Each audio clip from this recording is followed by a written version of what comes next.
আমি সন্তুষ্ট না। রায় যে দেশে এই রায় পুরো সন্তুষ্ট না। খেলার কইছি যে আপনি আল্লাহ দিক চাইয়া এই রায় আপনি যেটা দেবেন আল্লাহর পর আপনি এই চাই আমি সন্তুষ্ট হব। এই কথা আমি দশ সাইবের লাগে নিজে বলছি আমার সাক্ষীর দিন। আমি আজকাল বলাইছে যে আপনি বসেন চাচা আপনার নাতির আজকে রায় দেব।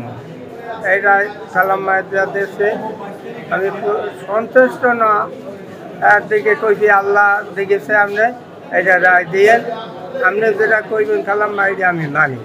আপনারা ইতিপূর্বে জানেন যে বাংলাদেশের বহুল আলোচিত একটি মামলা দুমকি থানায় লামিয়া একটা শিশু তাকে বিবস্ত্র করে তার পণ্য ছবি তুলে তারপর তাকে গণধর্ষণ করছে এবং তারা গণধর্ষণ করার পর লামিয়া মামলা করে বিজ্ঞ আদালতে এবং মামলা করার পর 7 মাস টোটাল 7 মাসের কার্যক্রম শেষে আমরা রাষ্ট্রপক্ষ থেকে 16 জন সাক্ষী বিজ্ঞ আদালতে উপস্থাপন করছি এবং মামলায় চার্জ হওয়ার পর 16 জন সাক্ষী সন্দেহাতীতভাবে মামলাটা প্রমাণ করতে সক্ষম হয়েছে এবং যুক্তিতর্ক শেষে আমরা রাষ্ট্রপক্ষ বিজ্ঞ আদালতকে সন্তুষ্ট করতে সক্ষম হয়েছি।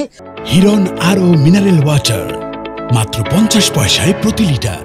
পরবর্তীতে আজকে রায় ঘোষণা হয়েছে।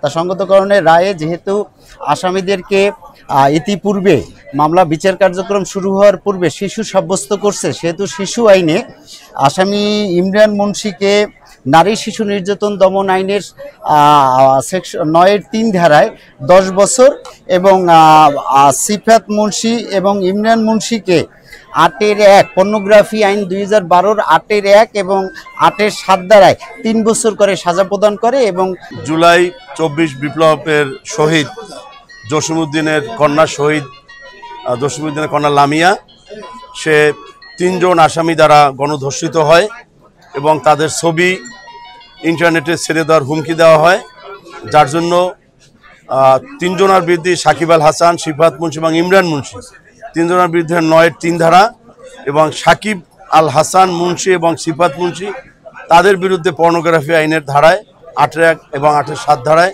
বিজ্ঞ ট্রাইব্যুনাল 3 জনকে 10 বছর এবং সিফাত এবং সাকিবকে পর্নোগ্রাফি আইনে আরও 3 বছর, উভয় সাজাই বিনাশ্রম কারাদণ্ড এবং উভয় সাজায় একটার পর একটা চলবে, অর্থাৎ প্রথম 10 বছর শেষ হবে, পরবর্তী 3 বছর চলবে।